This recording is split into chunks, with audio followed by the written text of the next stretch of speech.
Hello and welcome to the Dyson Leadership Podcast. I'm excited for our guest on this episode. This is somebody I've known for a few years now. We became acquainted through the John Maxwell Leadership Training, which you hear me reference here on this podcast and in our content.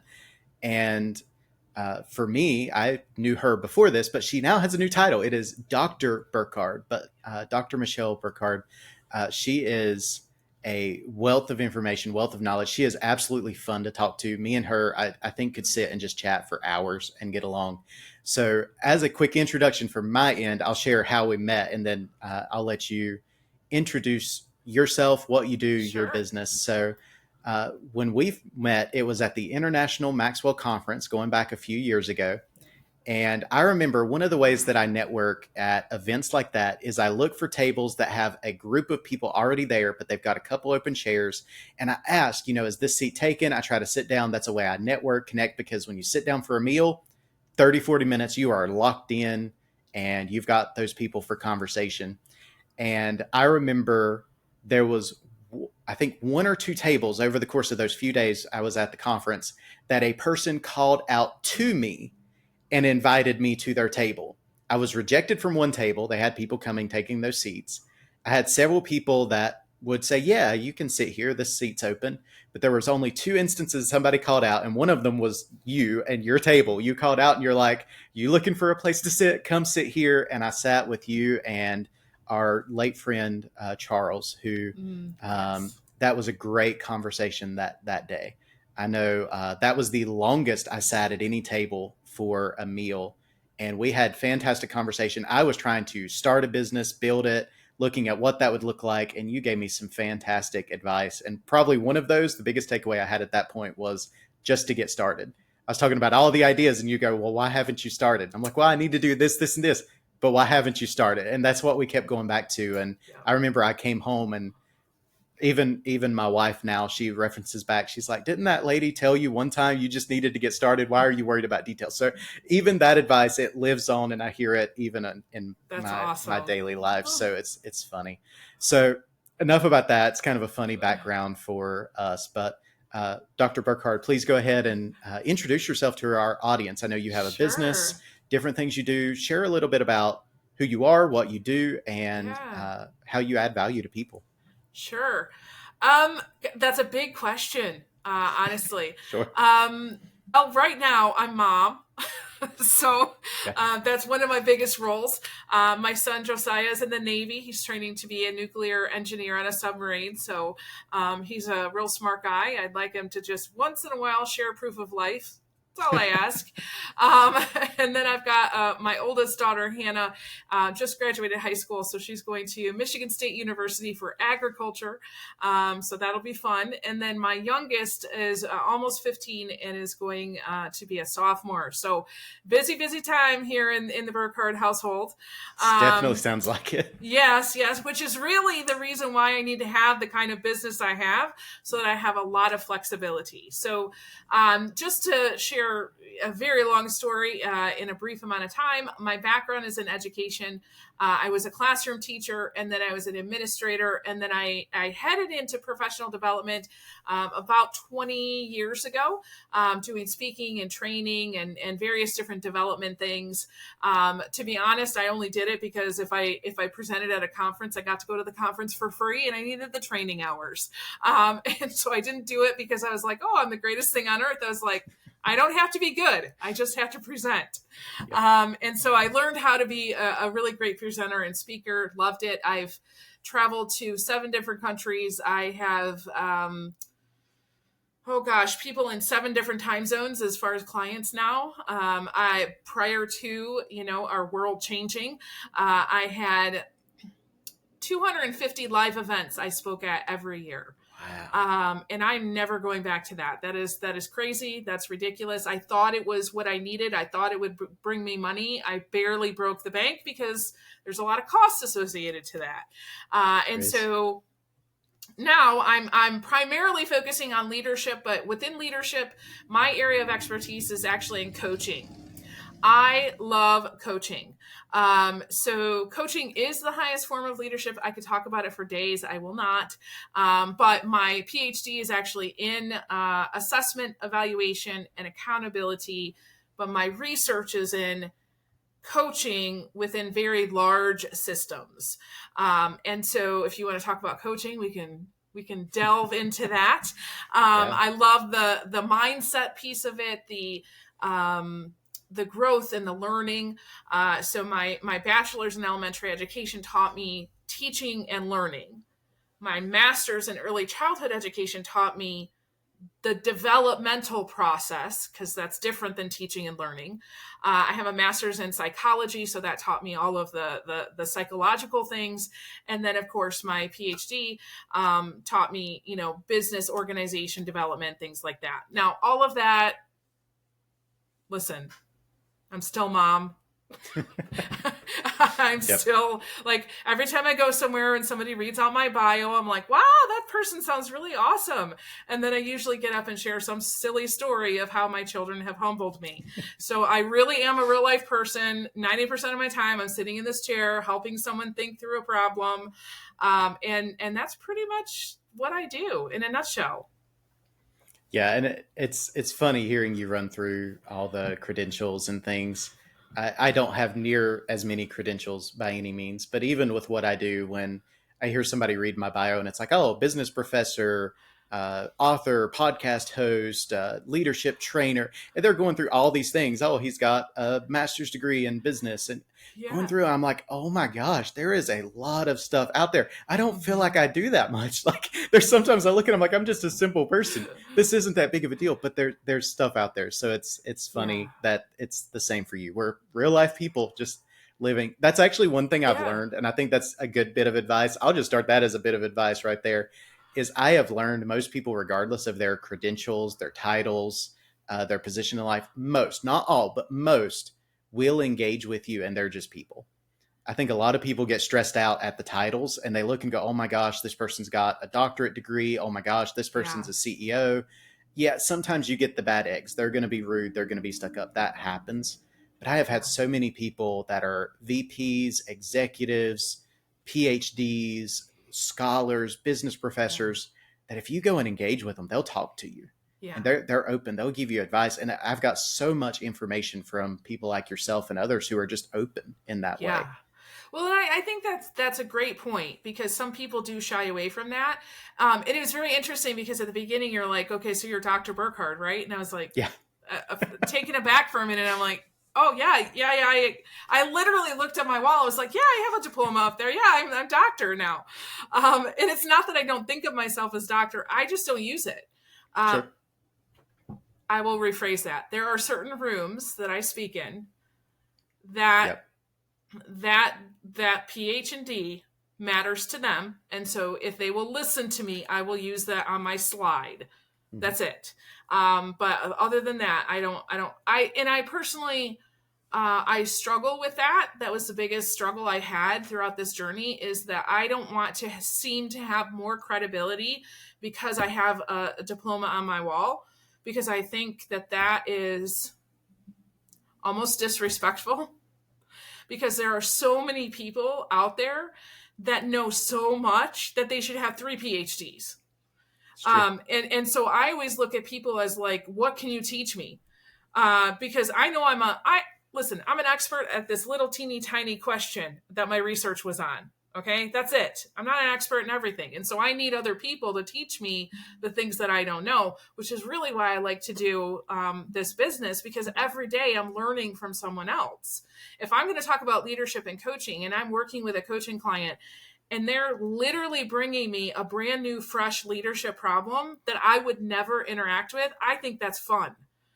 Yeah. And I learn from it, and so it's just an amazing thing. Also, I didn't mention this: we do have 2 books coming out here in the next 6 months, and then we are getting some coaching cards ready so that they can be questions, so that if a coach is new, they're trying to figure out how to help someone, they can pull a card and it will have a really great question on it that can just get them kind of unstuck. So, pretty That's good. soon we'll just add on their published author, and I don't know. Just add some more titles and keep rolling. But it's a journey. You don't do all sure. those things at once. Like, that's what I really want people to understand. It's a journey. And so you got to go one step. But if you, Nick, had not taken that advice to just get started, you wouldn't be at where you are today, right? It's true.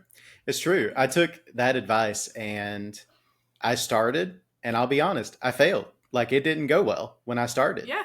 But I learned from it. I took notes. I kind of circled back, reevaluated what I was doing. So just an example, I was trying to reach out, sell my services, do social media content. Like, I started really trying my business, but I was going about it in a way that didn't work. And I learned that it didn't work. I failed. I was not successful. So I took a step back, went, okay, what do I need to change? Yeah. Changed it, try it again. Guess what? It worked better. Great. Okay, we're making progress. How can I improve? How can I do better? And it just took that intention and growing. Yeah. It's kind of funny. You talk about the process, and for me, it's that way. Growing a business, it's a process. I think of things that I want to do. I'm currently writing a book. It's a very slow process because I got a lot going on, but eventually in that process, it will come. I'm growing my business. It's going to still continue to grow and move on. I have the dreams that at some point in my life in the future, I'm going to complete a doctorate degree as well. There's a certain couple ones that I'm kind of eyeing and say that would be great. That would be a dream, but I'm not at the stage of life I'm ready for that yet. There's financial implications, time implications. There's a lot that goes into that. So it's a process. I can't do all of it right now by the end of this year. Okay, well, what does that look like? How can I grow my business over the next few years? How can I look at a doctorate degree in 10 years? What does that look like? So processes are big. And you cannot fail and adjust if you don't start. That's true. So this is why we have to start sooner rather than later. This is why I kept saying, and when are you going to do it? When are you going to do it? Because I know that process. I've been through it a million times. I still go through it. Every time you do something new, you are not going to be good at it. Right. That is the growth and development process. It's just like a newborn baby trying to walk. You are not going to walk the first time you do it. And so you have to start sooner. And you have to start with that understanding of, I have to figure this out and wobble a little bit. But the sooner you start, the sooner you get to success. Absolutely. So one point I'll tie in, and then I got a question for you related to this. One thing somebody asked me, I was doing a podcast interview with somebody else, and they asked me, what is one area of my business that if I could go back and tell myself something in the past that would help me? And I told them it would be to start sooner, because there was elements of it where even after our conversation, I started, but I was still a little hesitant. Where I started, I did a little bit, and that's part of what contributed to the failure. But I look at it, there was a lot of opportunity for me when our world was changing. There was the pandemic going on, where I saw at that point the shift of training and development going virtual, there being the need of a lot more virtual content and that focus. I saw that. I recognized it. I'm like, this is an opportunity. Whoever gets into this niche area, starts doing a virtual stuff, they are going to be set up. They can build a client base. They can really jump in before people who are doing all these in-person events even have time to recognize and adjust. Exactly. I saw it, recognized it, and I did nothing with it. And what happened is people had enough time. They adjusted, they got started, they got their client base all digital, virtual, and I lost that advantage. I saw it, I recognized it, but I didn't act on it. And that's one regret that I always tell people with my business. I should have started sooner, knowing what opportunity was really out there. So let me ask you a question real quick. Oh, so next time that you notice something that you're seeing beyond, what are you going to do about it? Jump on it. Like I've already, even just today, there was an opportunity that came up. I was not expecting. I did not even anticipate. I was not planning on asking about it. And it came up, presented itself, and it's something to get my services, my business, things that we were talking about even before the podcast interview, of things that I'm wanting to do and grow. It's an opportunity within the next 2 months to get that in front of potentially a few hundred people at the same time, have it out there in front, talk to people and engage just immediately. How many of those will be converted into customers? I don't know, but that opportunity is just out there right now. And my option is, okay, can I do it? And that was my first gut instinct was, can I do it? My second gut instinct was, this is too good of an opportunity to worry about. Can I do it? How can I make this happen? Because How I need can to make I? this happen. Exactly. So mindset shift, total Yeah. mindset shift. Yeah. So one question I have for you, I know this is tied into what we were talking about before. I like to talk about leadership journey learning. You know a lot about business building. That's one thing we talked about. So that may be some area we can focus in on a little bit more. I feel like we're in a coaching session with me. So hey, this is I'm getting value if nothing else. But for business building, you were somebody, you talked about doing training development. You were speaking at all these live events every single year, and we hit the pandemic, and there was a massive change. What did that look like for you? Like, how did you navigate that mentally? Because that was a Yeah. challenge. And then kind of how did you recognize the adjustments you needed to make from a business owner perspective? Yeah. So I was blessed to have a hip injury that needed surgery about 6 months before COVID happened. This is why I say I was blessed, because the type of surgery that I was going through required at least 12 months of staying off, or 12 weeks of staying off my feet. So I intentionally put it for my slow time, which was right before Christmas. So I knew the first 3 months of 2020 that I was going to be down. So I was like, what am I going to do with that income? So I already had been looking at infrastructure, partly because of that, partly because there were things that people request me to speak about that I don't want to talk about anymore. I'm done. It's boring. I like new stuff. Yeah. And so I'm like, let's get the infrastructure built so that I can start recording all of these things when I'm just sitting there. And so I can still say, yes, that's available, but I never have to do it myself. So I was just getting ready to go back, like my very first in-person event when everything got shut down. And I was like, on the personal side, I was like, okay, it gives me a little bit more time to really focus on my healing. But, within that first week, when you get 90 emails that have the first phrase, due to these unprecedented times, I didn't want to see that term again. We were all tired of that phrase. Oh my gosh. I just wanted them to say, no, it's just a no. Okay. But I had 90 live events in the first week get canceled. Not rescheduled, just canceled. And so that's when I was doing, the numbers, and I was like, I can't do this. I can't even keep the infrastructure up with the cost. What am I going to do? And so that took me about one day to figure out, I got to start recording videos, but I didn't quite know what to do as far as that next jump. And so I do what I always do at that point is I scan the people that I serve and say, how are you doing? What's going on? I had a ton of conversations with folks who provide the professional development services in one way or another, because that's a niche that I really like to work with, because they already have the people, work smarter, not harder. And throughout all of that, they were like, we still have these numbers that we need to hit. We have no idea how to do it. So within, I'd say probably 3 weeks, I was the premier person in education in Michigan. I was the only one doing virtual trainings at that point. So I did jump on that bandwagon, and it worked really, really well for me, because when everybody was also starting to come back and say, okay, I guess this virtual thing is a thing and we probably should do something with it.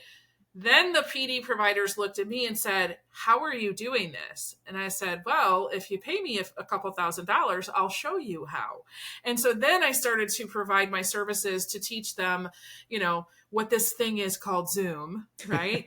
Yeah. And then also just teaching them how do you influence people online, because it's very different than in person.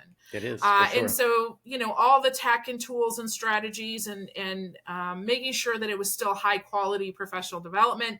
And so I became the person for doing that. And then people were paying me to run online conferences, which was a whole thing. And I'm not doing that anymore because that was boring. But I made a lot of money. I figured out a lot of things on my own. And then I just decided, I'm going to do this full time. I joke around and tell people, I've built a high 6-figure business without ever putting on a pair of shoes. Full honesty, I'm not wearing shoes right now because why do I need to? Right. It's the famous Zoom meeting or Zoom interview, the memes back in 2020, and it's a guy in a shirt and tie and suit coat and like athletic gym shorts Yep. because what does it matter? Nobody can see the rest of it, so it doesn't matter. So Yeah, that's whatever right. works in that instance. I think the Yep. important thing in what you're sharing though is just the vision, recognizing what's needed, and it might not have been what you were wanting to focus on, but hey, there's this opportunity. I'll do it for a Yeah. little bit. And I think you gained a lot of rapport, a lot of connection with people Yeah. that you've probably converted into clients and customers in other areas Oh, because of that. absolutely. Yeah. And the thing is that I'm not a techie person. Okay. But here's the thing, when your people need what you have, and the only way to offer that to them is through tech, you have to figure it out. Yeah. I don't know if you can tell in the back. There's on my sign. There's three terms: safe space, service, and love. Those are the values of me as a person, but that's also how I run my business. I do create safe space for people. I step in a place as a servant leader. I provide love or some other version of it if that word is too woo woo for you. But basically, what that means is that no matter how we're working together, that's what you're going to get from me.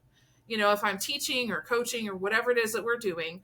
And one of the things that really has worked well for me, and I know we were kind of talking about this before we started the recording, is membership groups. Mm-hmm. So creating small communities around certain ideas, whether it be business building or personal development kind of things, where we're really delving deep into the concepts, but we're doing that with a community that becomes a family. Because, you know, yes, we were all kind of disconnected during those COVID times, but what a lot of people realized is I'm learning and growing, and the people around me are not. And how do I continue that process if I don't have people to connect with? And that's something that I can do. I can provide these groups where people come and they provide safe space for each other. They serve each other. They love each other, so that we get our needs filled, so that each one of them can go into whatever their community business is, and they can be a servant leader to those people as well. And so I am so thankful for my hip injury. I'm so thankful that I had tech that I struggled with. I'm so thankful, for all kinds of things. Because also, Yeah. I don't know if anybody remembers this. It was international news, but here in my community, we actually had a 500-year flood about 2 weeks after COVID shut everything down. So our whole community was under like 40 feet of water. Our house was 4 miles outside the floodplain, and we had to evacuate. It was Wow. that bad. So we had COVID, we had that. My son had a knee injury. Our house got shot at. I mean, there were so many things that happened at one point. I'm like, I don't have time for this nonsense. I'm trying to serve people. Yeah. And that's life. But I think for me, the kicker was really saying, what do my people need? How can I change what I'm doing to provide them for what they need? And that thought process is actually, I look back in my past, that has actually been repeated over and over and over again. And so that's a really good tidbit, because everybody's like, will this idea work? If you receive the idea, you can make it work. Yeah. Period. It's just, are you going to make it work? Right? And do you have access to the people where it's going to work? That's a big part, is the people having the right connections. And I mean, you said it yourself earlier, the technology, you'll figure it out, or even if there's issues, you'll sort it out. But people are a big thing, relationships, the connections, Yes. knowing the right people. Even for this podcast, as an example, I mean, yeah, I can jump on a podcast, record episodes, and I can add value to people. I can teach things and talk about things. But one thing I did not want to do was just be myself, because I have limits to what I can offer to people. I can offer a lot, but there are limits because I'm just one person. But when I can bring on somebody like yourself, you've got totally different experiences, perspectives, areas of expertise that come on and add value in a way that I can't, or in a different perspective. And that's a way I'm connecting people with you, so that people can get that value in addition to what I can add to them. And so that's beneficial. One thing I want to touch on and let you take just a few minutes to talk about, I'm a big fan and believer in coaching. And even in my day job, my regular job, I come from a human resources background at the moment. and we were interviewing an individual, and they had a great question for us as the hiring Yep. team. And they asked, what kind of coaching am I going to receive in this position? I was blown away because I'm sitting there going, wow, this person asked that question. That is a fantastic question, because they know the importance of coaching. They could have been my client. That's one of the, they might have. One of the questions I have them ask. Yes. So in that instance, a lot of people think coaching, and obviously they go to sports coaching, a head coach of a baseball team, a basketball team, whatever. And that's what they focus on. So explain for our listeners what you mean as far as coaching, and then what that really does as far as impacting a professional growth environment. Yeah, love it. Love it. All right. So I'm going to give you the Reader's Digest version, because I could talk about it forever. I have a whole chapter in my new book that literally lays out the definitions of coaching, mentorship, consulting, leadership, and therapy. That's great. That's good breakdown. All of those are very different. Okay. And a lot of my research for my dissertation, like a whole section, looked at all of those change modalities. And also there's like a hierarchy that the research shows us in what brings us lasting change. I'm not going to share that hierarchy because it tends to make some people mad, especially in this space. But let's get back to the original question. Coaching. Coaching in its purest form is the process of someone asking questions so that another person can have kind of an aha moment, make a goal, and then you provide them support. That anybody can coach anybody on anything, because you as the coach do not need to know what it is. They already know the answer. I know anybody can coach anybody because my daughter, when she was 10 years old at a parent-teacher conference, her teacher was telling me how she was coaching the other kids when she was done with her math work. And I was like, yes, because she's been coached as a parent for 10 years. So a lot of people will say, I saw this as a meme the other day on Facebook. Somebody was asking questions in a networking group. I'd love to refer some of you coaches out. What do you teach? I was like, let me teach you about what you just did wrong in that message. Coaches, if you're in pure coaching, you do not teach. Mentors can, you're the expert in something, right? And somebody asks you for your help. So there's a lot of people out there giving free advice. Nobody wants your advice. If they didn't ask you, save your breath, right? But a mentor was someone who asks for help. You can share them information, but still they have a choice about what to do with that. Consulting is like you look at, like there's a proven process. I can take this process into this business and I can change something. So I'm going to come in as a consultant. We're going to go through this process step by step by step by step, right? So I could go through all of those. Now, here is the beauty. Coaching is the only tool that can go through all of those other change modalities and amplify it. So if you're coaching, if you're mentoring, if you're consulting, you got to have those coaching questions in there. Also, my podcast, Change Your Thinking, Change Your Life. I don't have typically interviews on. I will share like a 5 or 10 minute message, and then I have coaching questions.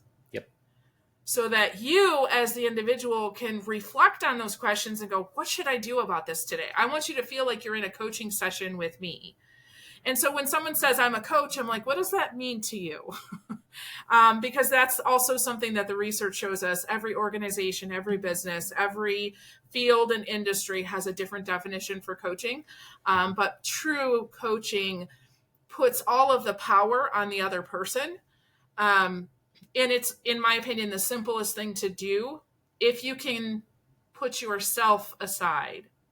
Absolutely. And that's why I think a lot of people are not great coaches, because they can't put their own, like I know a lot of stuff. I can sit here for days and days and days and teach you all the stuff that I know. But if we're in a coaching session, you're not going to hear hardly any of it. And the only time you'll ever hear me telling you something is when you ask me to tell you something. That's how you know you're doing coaching right. I know even for me, there was an individual I was doing coaching with, just a very short coaching agreement. And it was that way with this individual. They were looking for help and getting feedback in an area I really didn't have a lot of expertise or knowledge around. Mm-hmm. I knew enough to be dangerous, and I knew enough to Yeah. understand what they were going through. And so there was a lot of it they would kind of explain. And it was, well, what does that look like? And you're asking deeper and deeper questions to get them to explain. And it's true in coaching, they're the ones, they have the answer. You're just guiding them to what that answer is. I love working with people who are doing something that I don't know. Yep. Because it literally takes my brain out of it. I have a company here closely related in our town. I worked with them for years, and they're an international lubrication company that makes lubrication for various very large machines. Mm-hmm. And they're like globally awarded for this. They're really amazing at what they do. And so I was a little intimidated. I'm like, I don't know anything, but they asked me to come in and help. And I was an amazing support for them. Yeah. One thing that I found with people is that, okay, there's two problems. So whenever anybody brings you a problem, there's a front problem and there's a back problem. So the front problem is like what they say the problem is, right? I need help with this. I need information with this, right? And that's where a lot of inexperienced or immature coaches, they stop because they're like, oh, I'll give you that information. Well, that's mentoring or consulting. Yep. But the back problem is the same problem for every single problem, every single person, all across history and time. And that problem is, am I being seen, heard, noticed, valued, and loved? When you focus on that, the front problem gets delegated back to the person. Mm-hmm. I'm going to hold that safe space for you. I'm going to ask these questions, knowing your best and highest interest, right? And now I can turn that back onto you, help you do your thinking. You come up with a solution. You go and do your thing, and I'll follow up. It's essentially what we take 6 months to teach somebody in the coaching academy because they think they have to know all this conscious brain knowledge, which they don't really. That's the essence of what we try to train in them. And so that anybody can do that, right? But can you suspend your help? That's the hard part. Really hold. Exactly. That's where, you said professional development, and it's true, but it's the personal development skills. Sure. It is, can you get to the point where you can, notice and appreciate this person in front of you and walk them through their own thinking so that they learn not just how to solve this problem, but they learn how to think. Because ultimately that's what you want. You do not want to be the leader who has everybody coming to you all the time. You can be on a power place if you want with that, but let's face it, you're never taking a day off. You're never going on vacation because you create these people who are dependent on you.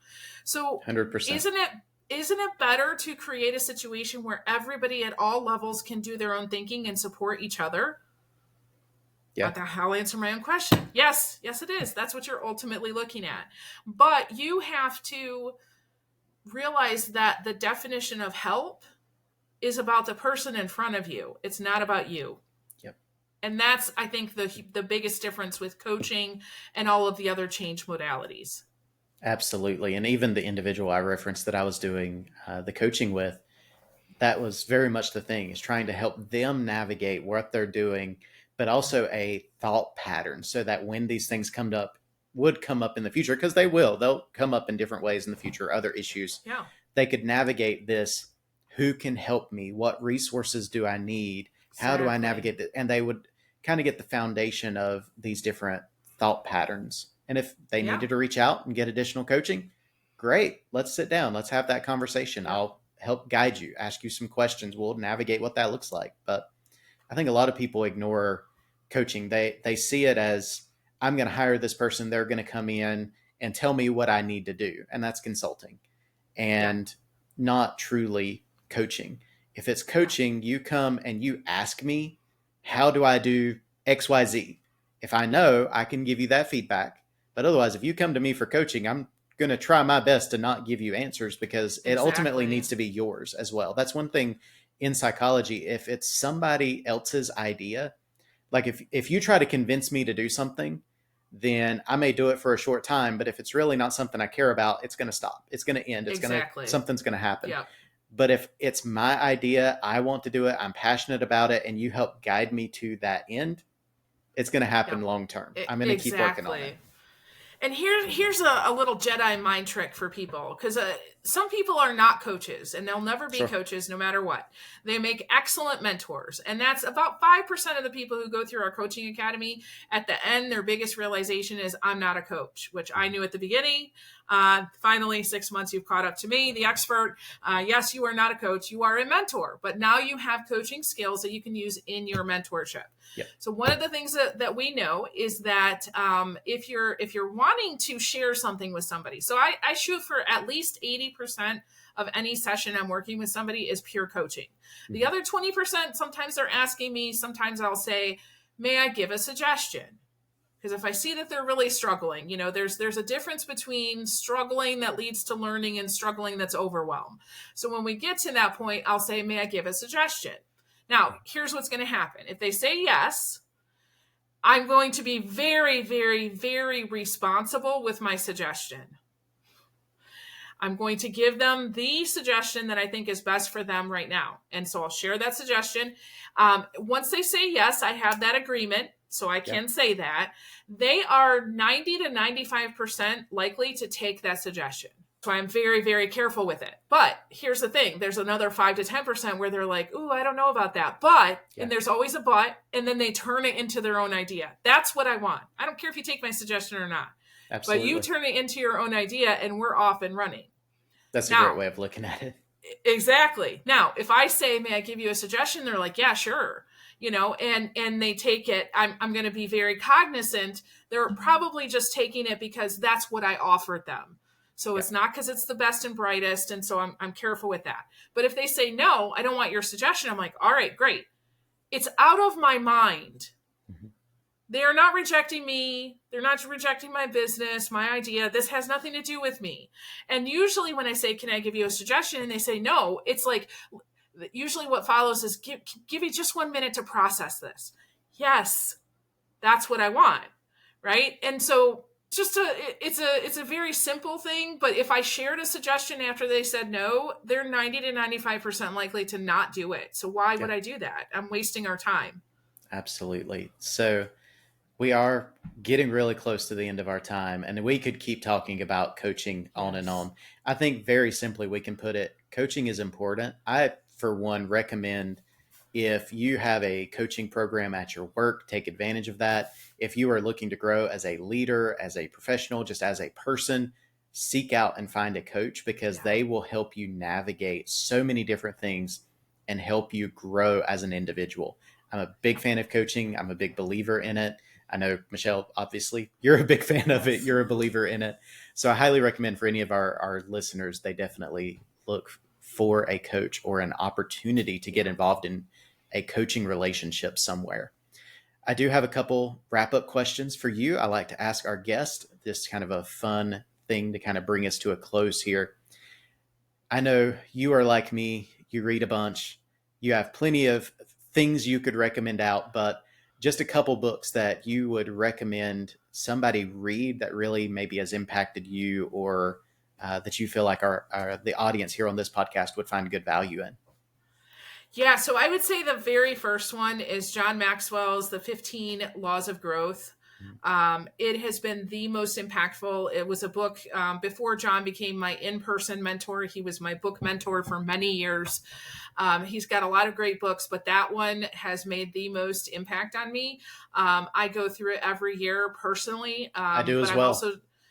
But I was also done, I think, 227 group coaching masterminds using that book over the last 8 years.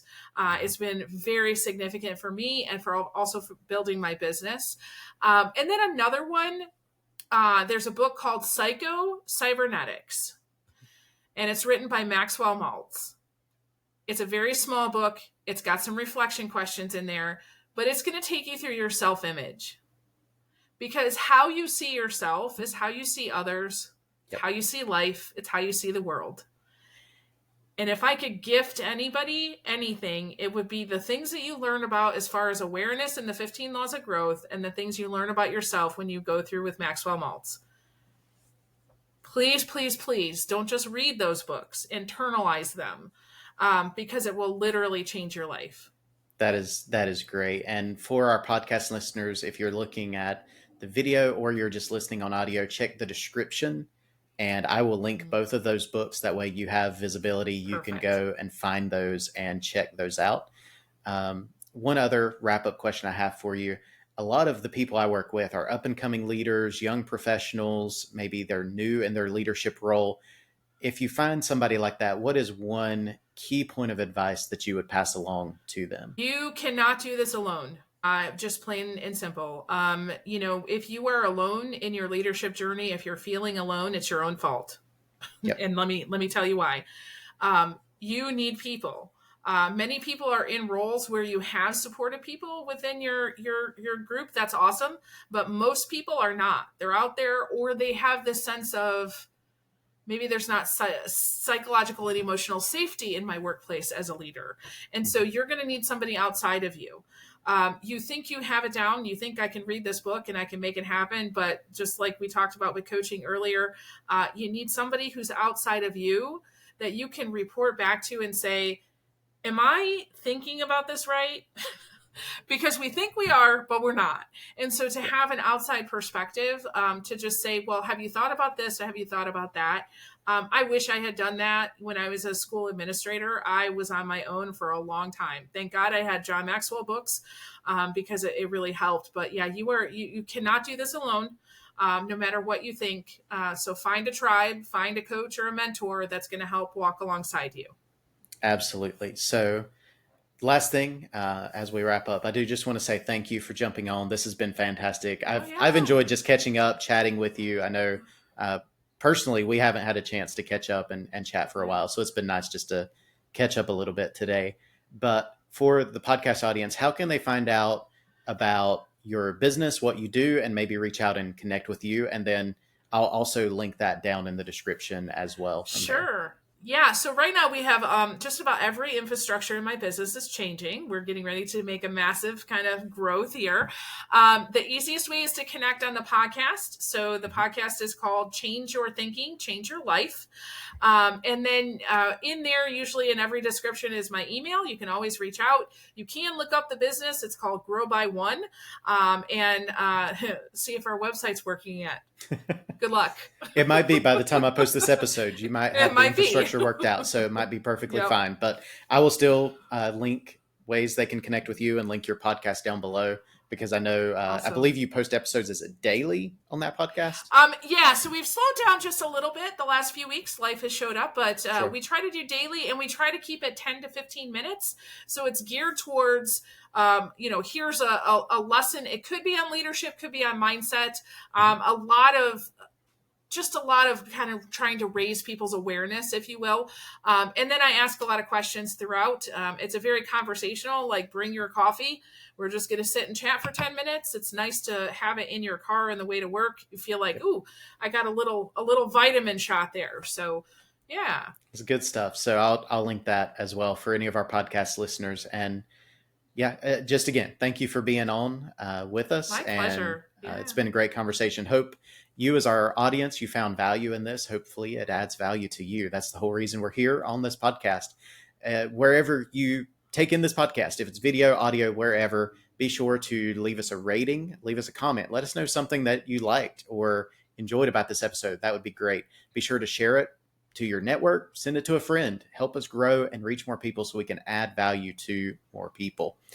I want to thank you for being part of the Dyson Leadership Podcast, and be sure to check back again next week for another episode.